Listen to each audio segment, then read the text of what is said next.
Donc, dans cette vidéo, on va parler du périmètre et des triangles en particulier. Donc, premièrement, le périmètre, c'est quoi? C'est lorsqu'on fait la somme de toutes les mesures des côtés d'un triangle ou d'une figure. Donc, pour trouver le périmètre d'un polygone, il faut additionner la mesure de tous ses côtés. Donc, dans l'exemple qui est en dessous, on a un triangle qui mesure 6 cm, 5 cm et 9 cm de côté. Puis pour trouver son périmètre, ben, on les additionne tout simplement, qui donne 20 cm. Dans les exemples aussi que vous avez en bas, à la lettre A, vous avez un triangle qui mesure 10 cm, 12 cm et 14 cm de côté. Donc, pour trouver le périmètre, vous devez additionner les mesures des trois côtés, qui est supposé vous donner 36 cm. Et à la lettre B, si vous additionnez si vous faites la somme de tous les côtés du triangle, ça devrait vous donner 250 mm.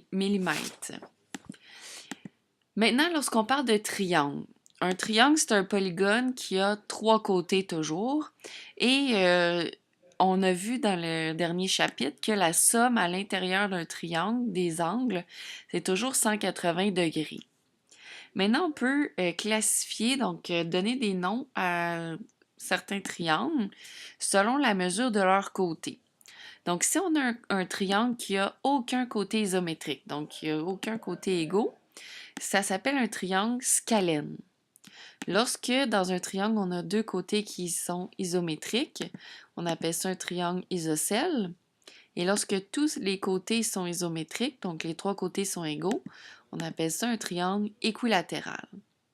On peut faire la même chose aussi, on peut les classifier, les triangles, par rapport à leurs angles.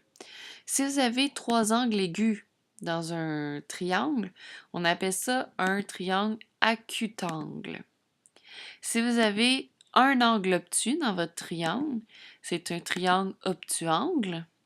Si vous avez un angle droit, c'est celui qu'on va utiliser souvent. Ça s'appelle un triangle rectangle. Si vous avez deux angles qui sont égaux, donc deux angles isométriques, c'est un triangle isoangle. Et lorsque tous les angles sont pareils, ça s'appelle un triangle équiangle.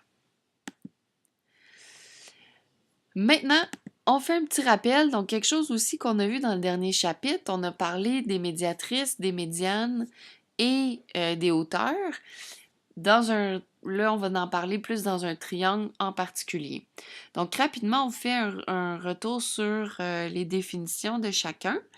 Donc, premièrement, la médiatrice, c'est une droite qui est perpendiculaire à un segment en son milieu. Donc, c'est un segment qui est perpendiculaire à un autre et qui passe au milieu du segment. La médiane, elle va partir d'un sommet et elle va se rendre au milieu du côté opposé à ce sommet-là. Puis la hauteur, c'est une droite qui est perpendiculaire, qui part d'un sommet et qui est perpendiculaire à son côté opposé. Une petite remarque, lorsqu'on a un triangle isocèle, les angles opposés aux côtés qui sont égaux, qui sont isométriques, sont aussi isométriques. Ça, ce que ça veut dire, c'est que dans un triangle isocèle, on a deux côtés égaux et on a aussi deux angles égaux. Donc, un triangle isocèle est automatiquement isoangle à ce moment-là.